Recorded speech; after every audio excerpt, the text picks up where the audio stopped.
Talofa, alor se fo mandui an malo se tato watunu, nei vai ngale fiafi, ya. Ai fo e fa il saka.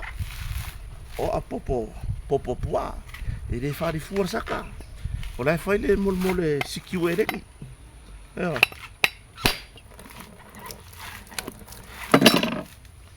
Ya ingu.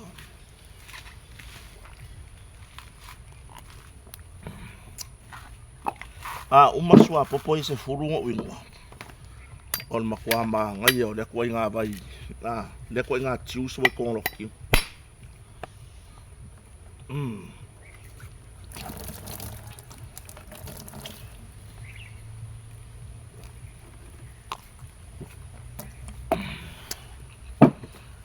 Ya wai mo ya la pepe la mo ya o ko. Ai le sko sua popo. Ele se ko pen. Au mako. O le popo. La e mar sua popo. Mau ai male popo e la mulamu. Koe mau ai male pen. Se ko ingo male.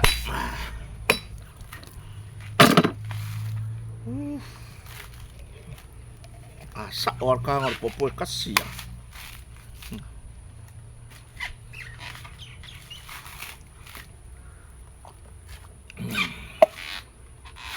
Usala fa madia ngai pua. O le o ku sua popo. O le wai ngwa kota sua popo.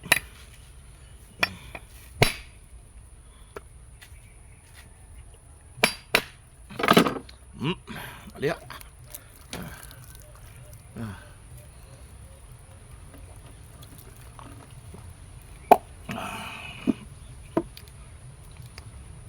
Kumengal popo le san. Popo man puru. Kumengal popo man puru nga sei.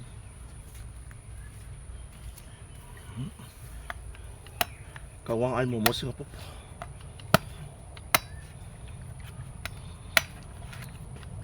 Si ka fa mamahal makaro sa pelu eh.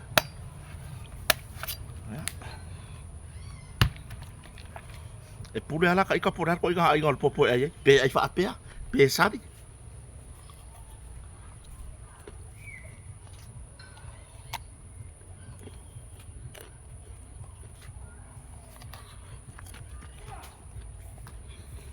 Ayo menan ko ren ngi foko inga maro makua ya so.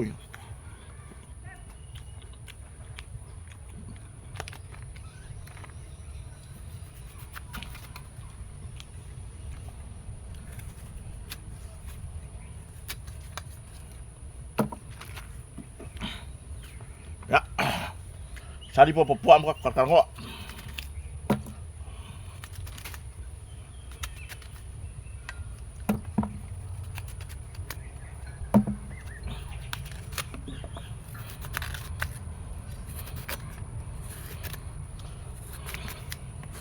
Ya, ora so. Ora so nang ka ko ba ko ibo sangi bloke ki milionga.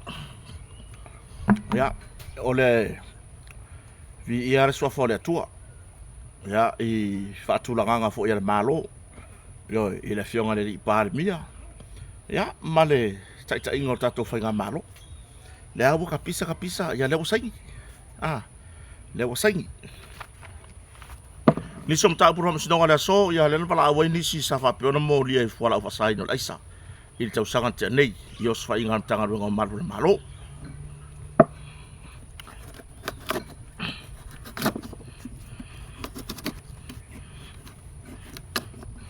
Ya. Le se tatum ta tar no da fa finei. Ole mata upule fusanga fa na waonga.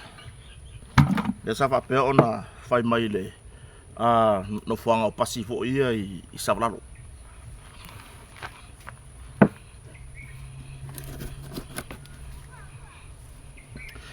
Tartara noa. Ai. Mo tato fa soa. Ya, ile ne fiafi. Le fa fonta poi foi se tato tunu. Ya, ile mana va yo ngal wenga. Yo ni sila uma futa me tono mo ta malao. Ya, wala buta no i mo ta malao. Mai ngal wenga sa fa ngal wenga ai. Ya, au ni si. Ai fa ngal wenga da fiafi terminate. Da fa ngal wenga ni si la fa over.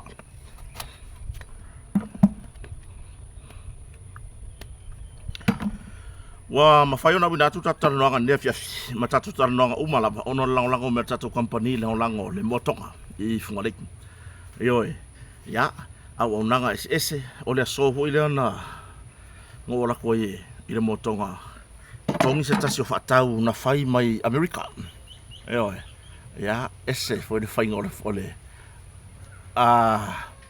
ese foi de fai ngol fatau de ole me alo fa mo Valentine wa va ai la ya ai fa nga le seking of 6 piece 6 pieces e fa ile me alo fa ya le ala e kiri va las falaile ya ele ka wa kuala ngai fa surprise me alo fa yo ele ka wa kuala ngai fa surprise me alo fa ole Valentine ya si tamali I foi le nga tongi mai America tole kwari kongu I fa nga America so nga ka o kwa so mai lo mar mea yo nga so ta I mara o se tasio paanga ar tatu por klame o se tamali I longa fo I le lang sua tatu fa nga malo yo o se tamali I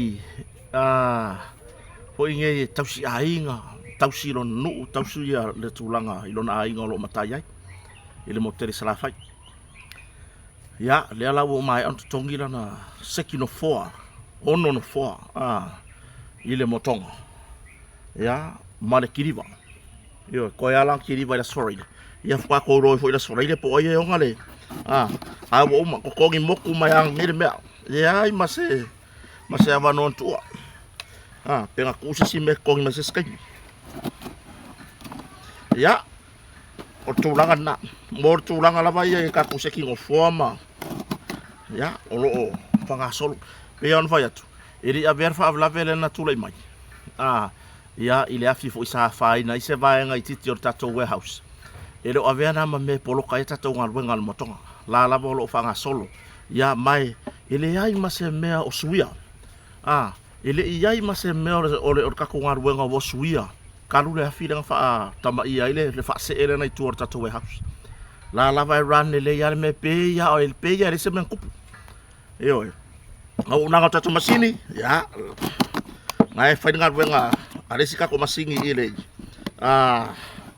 ida fio ngo malie ya ngai fa ngal wenga nga ekaresia metisi ala fio ngo malie ya malie tai da wortele ya male fon fa vai na la ngalua ile si tato masini ya ala ngata fo ile tato una ngal fatali malo vai la ya luka ko fa piko kwa fa umale I fa ungol masinga ngai le fa piko mo Valentine no winga fa ngala va ngole mo to ibala ngama tsu no mau le va no le se la uno sfulu le po mo ngari se la uno sfulu le po ta pena nga masani le se me usuia yo potu ta pena le le o ma fa to tonga ina I ta pena nga piona masani fa ta malo se la uno sfulu le po fa le special mo Valentine ya fa so tai me se potu ai ole atato tala noa atato tala noa fai lo atu numero tato telefoni ole malama wa leila ngola ko fo ye ya le mali ya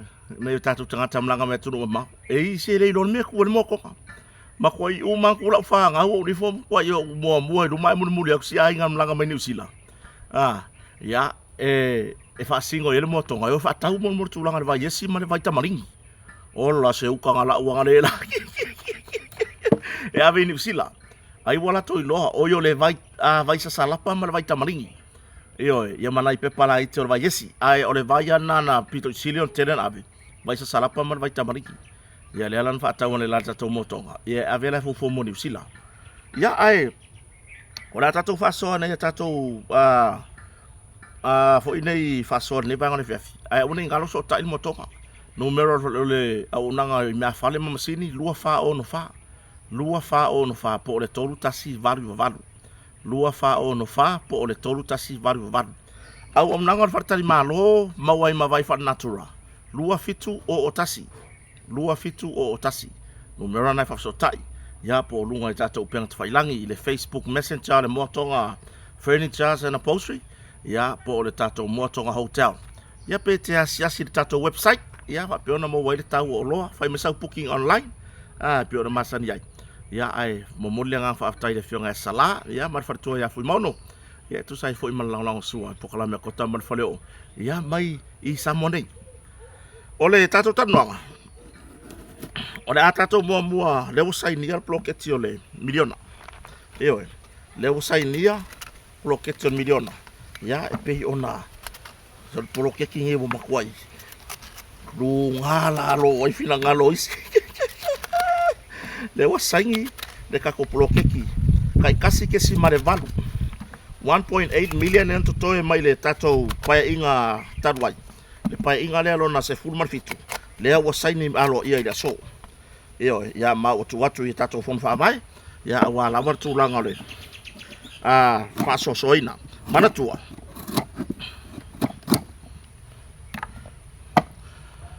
Mana tua. Si para wo kulo wa ka di ire sa sa fa mo poposi ka kalang. San. San sau. Meran sau. Mana tua so tato tunu. Ore tasi te si mare valu miliona lea. Lea wa saini alo ia lea so. O lea o lea. Mesi manong fola le sa sadika. La le se mako kala mako pokalame. Ili sa ringo popo kapo. Ya. O le tasi te si mare valu miliona lea. Pei ona saini alo ia lea so. O le whaatino i maratulanga foi lea i le back to school. Le mea lofa por so sani na malo le back to school. Mo le au fia uma i lava tangata uma.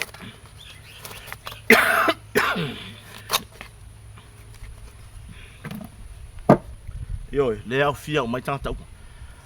O le whaatulanga la o le tato wha moemoena. A wha apea o le whaitaua wha i o le tu malo. E aluai le fia. Pe aluai le tasi miliona montupu. O le mea la le koe mai. E a matai ona whanga solo i tūlanga i ploketi mo le atina. Eo.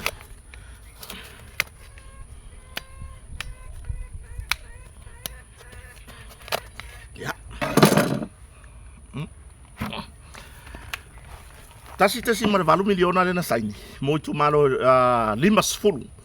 Mantua 50 i tu malo langa o lea ua. Kosor ka fili mo plokeki. Ile i tu malo fasale le anga numero lua. O le tasi mare valu miliona lea le fasa fua i male taise lau 50 ho i lea mo tangata Samoa uma e au fia le pepe. E au fia le tangata matua. O se fsoani lea morto e fo i o alum whanau lea. Na whaavai lea tapenanga i le wawai al malo. Ia, i le tūlanga i pe ona iai, le result o suenga i whai unga tausanga nente anei, lua o lua lima. Ia, masef soani lava motu ulima mai e tato whainga malo. Ia, awasi o tato watunu. Lea la i e le whamoe moe, tai se lau lima sfulu are tangata to tasi. Se lau lima se fulu le pepe, se lau lima se fulu lunga i fol pepe, se lau lima se fulu makua le pepe, ka mamar ki ngaka se lau lima se fulu. E longo wingo makua ye koru se lau. Aku ye marwhanga upe ko orua, e koru se lau fo. Longo winga, ko whale a inga e ongo se lau la ko kupe. E oe. Ia, peila artu ulanga na le na pisi e fo ili mato fon whawai lava yaso. Ma fon whawai umala, ma wha mapopo ina. Tu ulanga i pepe whana, uma me whapena. Ai, ile whamamla mangala o le tātou tasi te si mare valu miliona lea. A whapea nei o le tu malo whale ata numero momua. Ai te walu tu whatufanga o le ta ise lau lima sifuru lea wale tu malo. Isi lea i tu malo ho e mātou whale ata momua. Whaisi to atele o le lola palota. E le whaia lai le lola paloka. E whai i le whaitaua whai o le tu malo. Nono winga, tangata umala o le tu malo mai a le pepe se ia pa ia tangata pito siri na matua. E oe. O le kulanga la le whakingongo le whamoe moe lea. E alu tu whatufanga lea ta ise lau lima se furu. I tangata uma o le tu malo. O le se leni e totoe ai. O le a mata i loa le ploketi. Mo le ati na e o le tu malo. Longo winga. A whai alu e kokoe mai le a whape uma le milionga i le kufakufanga lea. Kokoe mai la le varu se lau wafe. Le 0.8. O le tesi male valu miliona lea po le varu se lau wafe lea. O le a wha o ngā e a mata lo ia iloa. Ati na e mole i tu malo. e fiki mai la le sika ko 2 miliona le kala kupe ile tausanga nei a uni ulai a o lea ua amaka aku ka ku polokeki mo le ati na ai o le tumalo le ua amaka aku i se meto toe mai le tasi te si malvalu miliona mo mo le anga ngal fa malo fa fetai le fionga le palemia le fionga le laude le malia toa ya ai mai se o lana ka peneta ma le tatou fainga malo pa malo foi ya i tangata fainga le wenga le malo fito tonu ma le ngalwe ina le vaenga lea tai fono committee ya o fono fa vai uma i so tatou atunu fa malo ya o le tua lalo lava ia mo o tau tai fono ai mai se o le au ngaru lue tono fono fa vai ya se fai le nao fa matu watu ya ila au tau lufi lima le ioe ya se bai ma nga ia o kala la ko ingo fili vai o we ke ma fa fa mo o e malo ainga o le me ko koe kala fili vai nga fai ile la ule mali to tulo la uli awa ne e fa mo i lo tu malo ia muli lo tu malo ave fa mo i tu malo ili masfulu o meto toe e ave malo tu malo ese le ma ngai o nga upor ko inga yo le ko inga se o le fia alu e vai ko inga o kere lo pisu tem salo por fa un verso ne wo walo e vai fili vai ai o tu langa na awangi e ma fa o ile ke ngaru fo fa vai o la mua fo i fai me alu ainga ya voi me ko koi ile fa pela u mai ile ku malo o le fe au ile fa pio vai mai ave me ko koi malo ainga le ai se ave le fa mua ile tu malo tangata ile tu malo ave ile fa mua le ale me ko koi mai ya ora wanti la ia ngala ia o tu langa na fa fetai ile tato fainga malo le amataria ia tu langa pe il bloketi le amata tasi te si male van mantua eri amaka le kai 2 miliona al blokeki le mo pa ingal nei o le tasi te si male valu miliona le o le mele fa ako ai le 5 miliona al pa inga kan wai se vai e ui ele i uma le pa inga ai fa fe kai ile li pale mia le laude le mali to ele o tau mafai se nganga fo ile le mea o le se fa wi nganga o le mea o tau fai o le nganga lava ia o le laude le mali to ia fa mari ina ma ia muri ta ia tusa o le anava tau o le vanga fa fai nge ke fo ua fai ma me poro kiki ngisi fa pea ua le ko mai le 5 miliona al pai ai man kole ele uma pai ngale ke ele uma o le pai inga le ke fa ko uma ya apeli lor kausanga le io o le pai inga le uma ngelo se fulfiku e fa ko uma ya apeli lor kausanga le ya ai se yo tato wa ai ile mo fai nga malo fai mele lei ma lufi li malele le ala bo to au mai tasi te si bale valu e to ai le 5 miliona o le pai inga no se fulfitu e tu malo e au mai fa sa fu ya o tele fai se tala ile tu malo fa sa le anga numero lua ya ai e lo tanto lunga ya e toe fotua i foi malama ile fina ngalo le fionga le pale mia yo ai ilo wa tanto lunga e makua ile folongo fie le nga yo inga le nga fai ele makayo le kumalo le o le makua ile le makango fie le lai mai tau atu i se whamatalanga mai le fontanga fo i ale tu malo e peona iai wa ese le mea wanga iai o le kala mongi ale fai aku ele le leile fai pule le kula i mai ele le lei fo i le sikangaka ngai kula i le iai sa iai le pae inga mua i le tu malo ele le lei ele le lei se i wawa ai ai i le maka ukia o le mele fai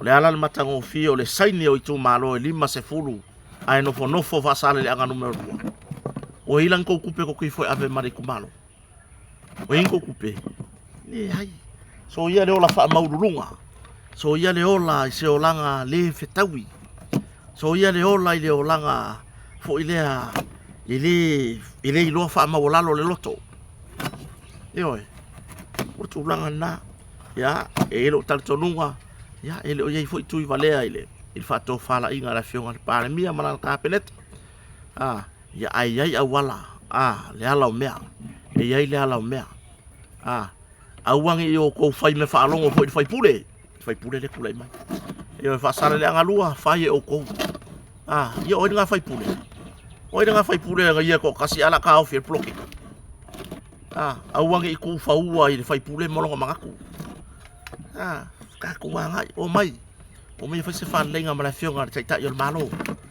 o mai ka ke le manga o le mea o le mako manguia i whamanuanga wa tafe mai le puna vai o le malo ai le o aku ki o kou ka ke momo loko la fo i ere mana o mianga ere kelengi a kako kupe ai whawhetai le nei whai ngā malo o mai ati na e o tatu a inga nungu e kalesia mali tu malo mali tunu pe la tu langa na whawhetai o lewa a matalia tatu ploketi ai a matatasi tesi malivalu miliona o se le ni le wha ato i le 5 miliona o le ploketi i le pai inga rona suma fitu ia a yangel popo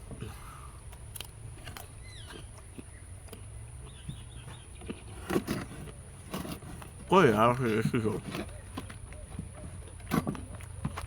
nanga ua wawe la fio kamare o le esi ara kari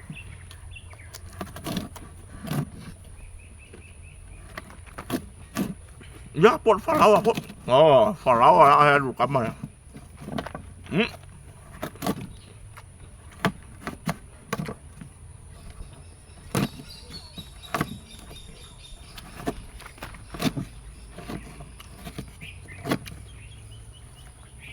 e moringa for pa ora ai kota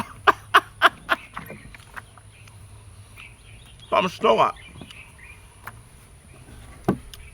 mas vamos não é munu yo ina e nisi morianga ole umia ina fala fa sai no laisa yo fa inga tanga ngo malo e pei ona yai de fa unga tau sanga tana pe vela ona yai ia se tasi ho i ave mfaya onga ya lewa yo ina morianga ya manisio la to yo ina morianga leo ole umia ina fala fa sai no laisa lo tato ye per tato savalinga pe ona amta me ai o lo tau la mua ni tanga luenga leo yo le fionga komsina ya ri atau Samuel o famsanga ya o le pulenga ya male lo matanga luenga yo na tu ss o lo tato ye savalinga o le say no to illegal drugs yo ya por te ya tu i tulanga i fala au pasaina ya pe ona ile aisa o le marijuana ya ma ona ave ese tulanga i solinga tula fono tupu mai ya pela tulanga nai mata upu fanga solo no mo stonga lewa yo ina iniso la tou ya mo ya ngai fa sanga ya tela tou ile umi ino fala ufa sai aisa tulanga i pusuanga onga le nava ya so tuana yatu ya silia male lua se fulu tamaiti a onga polisi maulunga ile fifi ya wa fa pe ona faya ya fa onga pula onga male ainga faya onga ile fa malo lo mai le mai ya onga mai ore fa malo lo le ele ko mo sa va ko o si korisi wai eta tau isi korisi ona fsiringia na me wale ka kurio fesa ya onga sa wa onga ile fifi tu lo de korisi pele foi ya cha ala winga fa talanga o siri fesa ya onga sa wa onga ile fifi na me wale nga ile ya onga ile fifi alu mai sauri poki le fifi ka mo yai pole an menga le o tulanga na le wo yai o le mai tau watu le vesi ya o le o lo fanga solo peso suenga ko arkolisio manu fo pe ona mo fo ini fam talanga arkolisio le fifi ya sidia male luas fulu ya tamati ya onga wa fa malo lo ma ututuli male onga ya o la me la fa na la me o ele malo vale la fa la la yo inga la fa ya o ila sia onga kia onga ai ki nga a fo la usenga suluar ngi ma fa le ivas fu su kasi ma fa wa ila lo ke nga maka maya o ila kiki ai le ma fa ko usika i ko makua le ma fa ko usika i ko makua wa fa ya le lokor ka makiki ya le se makua fa ya ku a me ko kyo ke fusul ka ulanga le se makua fa ya ku a me o fa fa mo runga mar fiu la vale yo ia ile makua ya o ilanga fa nga ko nga menga o le makua fa vale fo yo nga makua Ioi. Ai tā lo fai nei mātua. Mātua o tau nei. Tau le. Nga o wo o ile mea o loka wa ai kingo le makua ai kangi mako akuri kongo le ofisa o le pule a onga. Ile tau mawhainga o se awa noa. Ifo na yeila haso. Ai ngi kai. Ia waptai le ufa malosi tu la fono. Nga maua o e fusu fia malosi. Tuli oi. Ioi. Le ala le me o yei. Le aso luma nga i o maua. Ia le aru le hu le amo. O le amo male pe ako aru lo yukai. Aru e fai le fua lama ave koko. Ioi, fari kia pula ave koko. Aru e lau le kia pula koko ma. Koko re fai. Aru lo e fai. Fai anga e fusu wa e le fiao. Aru lo e fari kia pula. Aru lo e koko re fai. Tou lalo le ufi fapong saan me le ufi. Ioi. Ele lei wa maka ngā kele. Ya le ala lo fanga solo pe so suenga ale arkorisi mo lunga fo malu fo. Ya ayer ta to lunga ise taimi fo fe lo ia pula o korisi pe ona masanya. Ya wa ya o ko wifi. Ya le unga kausi. Ya ole aking ya le kele nga afia. Ya pe fo le siupu. Le wa afia fo nga le fai misa. Wa afia fo le va pula o nga mafaya o. Ai ma fo ya ki o ko ri fa nga ko le sky. Yo mafu ya ki o ko fa ngau ko re sky. Ya. E ta tonunga na ye ni sina mo lia mtanga renga lo leo ile wa sonte nei. E mafu mai lava be singalea. Ole, ise tato taranoa nga fo i ile nei e fiafi.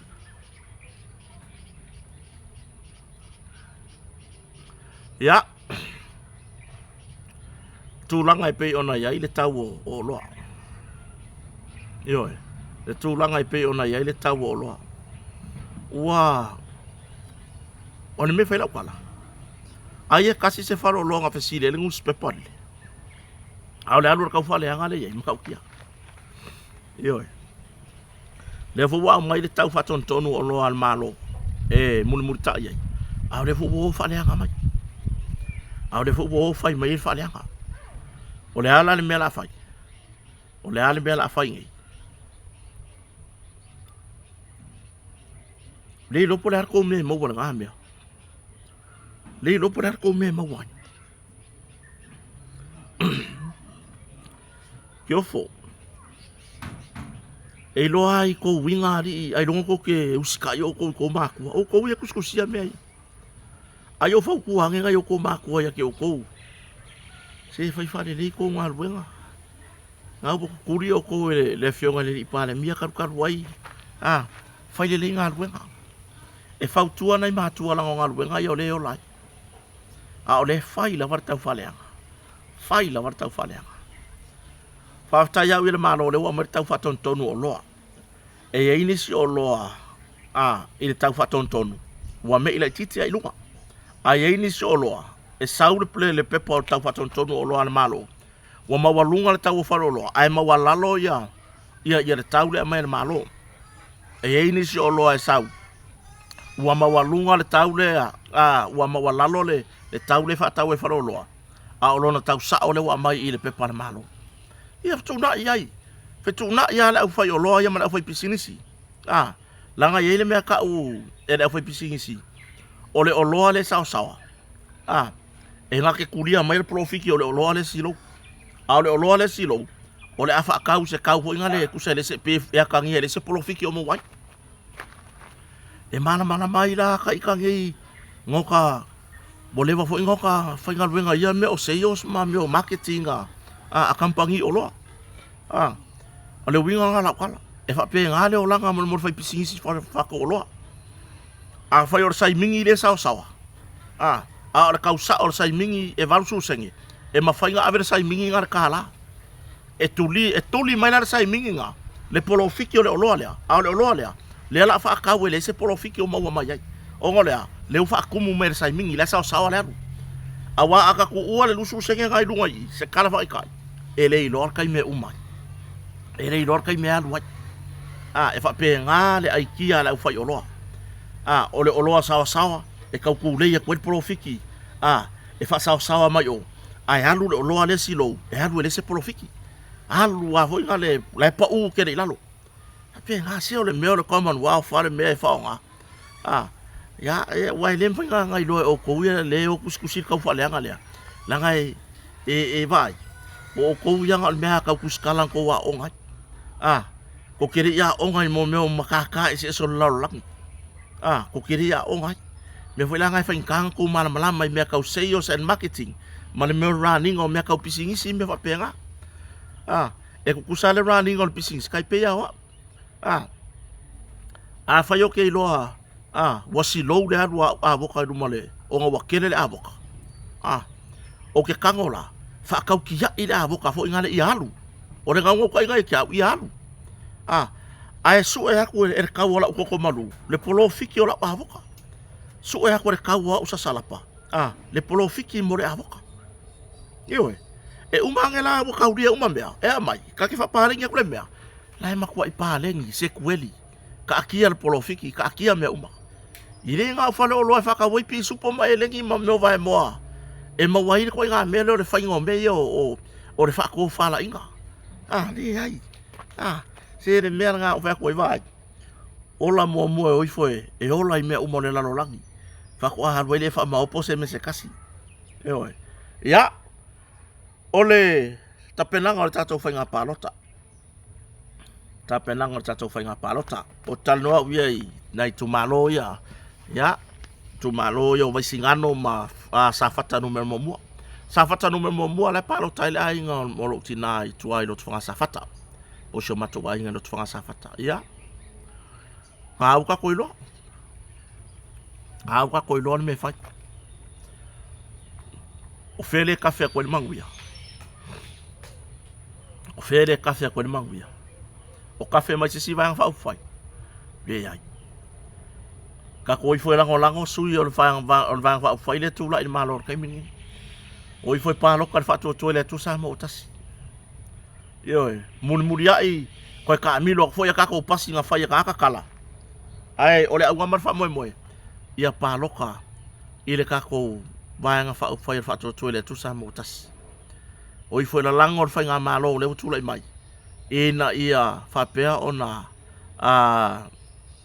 tafe to ile manuia mo to ainga yo tato nu manuia e kalesia ai masi le tunu le tu malo ka koi fo da lango le me e lo manguia le wok sangin milion yo le wok sangin ka ko polo keki yo la bo umang fa ma okil polo keki ya marke kai fongol polo keki ale fatu to le tu samo tasimo sa fa ka ngomel mo fa pena fo ia le tu malo o vai singano o i foi palota mo fatu to le tu samo tasi o le la ulea talo sanga malo wanganga tumu fa lalo paloka mo fatu to le tu samo tasi awang e yo ka ko ka ku kiri fi paloka se vai nga oi fo nge ele o yai le fa soanga o tama wai ngole tunu yo ya ngai ngal to fa ai ngale fa to fa la inga le tunu mai tu malo fai lava o tau po le mesini no na le mo tau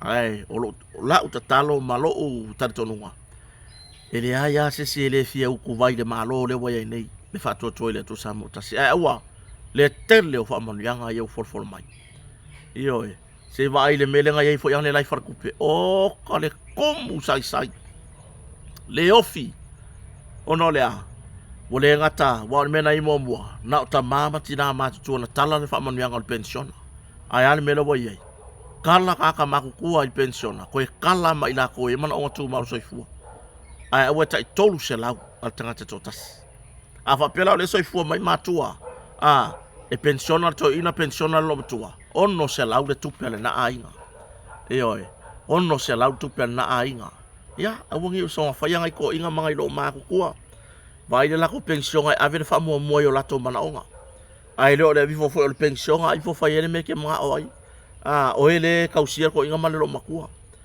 le fe kawi fe siri ko inga fe siri lo makua por al me mana oi fa ko fa ila ia le o ilo wata to no al pension ai mo la to lava mo la to mana onga lo mona mi ai manga or ko inga male lo makua fa ile la kaulanga ile afor pension pure la la ko kupe o kupe la ko wale o ka ko le lo ka usia ko inga mane lo makua o ka wanga u ai sele ya la o ka wanga u mai kupe sele se ko ur kupe ko inga mara alu o nga ke malo si alu fa ngalwenga alu e fa ngalwenga vai de lo sau le la sau fa mo nga proke ki ya fa pe nga nga vai por esa wa ki nga e fai e fai sa wa ki nga e ati na e lo ainga e o ke fa kilo i kupe o pension as ko inga masilo makua o fa kilo i tupe i peng fiki ai la to e mana o tu ba so fu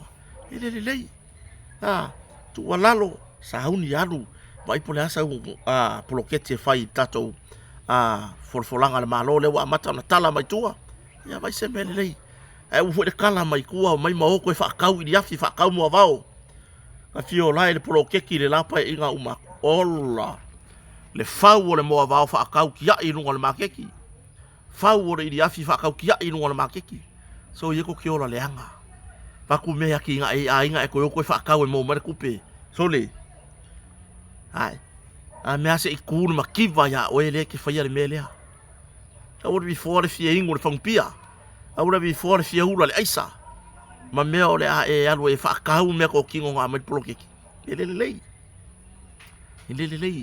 ele se tu langa le leile na mea e va ai po le se mea o nga le ainga e mafai ona i loya ti na ele ainga e fa tu langa le leile poloketi le fa sa ole tatonunga wa o tato tanonga na ne fiafi mo mori le nga fa tai so tato tunu o le lava mai le fa longo mai foi fa fon ta poi na yo tato matutua ai mai se tapo inga na fa fe ngai so se fata fa taulanga uso mo to fa fine wa ver nei por clamio kota mal faleo ye fa ma pa anga ile taimi male taimi ya fa fa tele le fionga ya lupe matasila va ya mai se fa tua male no falo male tato kompanio le motonga ile fa wa upea ona lango ya ma avia pele nei tautua ya o se tautua fa ala wilo fo inisio tato fa ala wilo i oloa ai mai se inisio tato fa pitoa mai le tato kompanio le motonga le fa mati la lo fa nga solo o pa u ma o la lo tau me afale